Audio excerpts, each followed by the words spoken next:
নমস্কার বন্ধুরা, তো বাজারে গিয়েছিলাম, এখন বাড়ি ফিরছি। এই যে আমি আর ছেলে।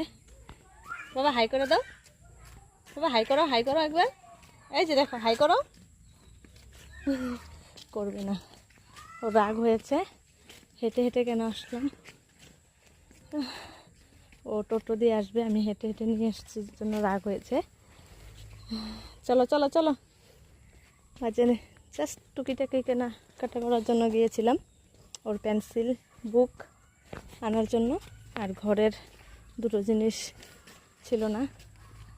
হাজব্যান্ড তো থাকে না এখানে, হাজব্যান্ড থাকলে হাজব্যান্ডই এনে দেয়। তবু অনেক বাজার করে দিয়ে যায়, কিন্তু অত একটা মনেও থাকে না যখন ও বাজারে যায়, ভুলে যাই বলে দিতে। তো সেসব পরে আমার যেতে হয়। তোমরা কারা কারা বাজার করো, কাদের কাদের বর থাকে না বাড়িতে, যার জন্য বাজার করতে হয়, অবশ্যই জানিও। টাটা।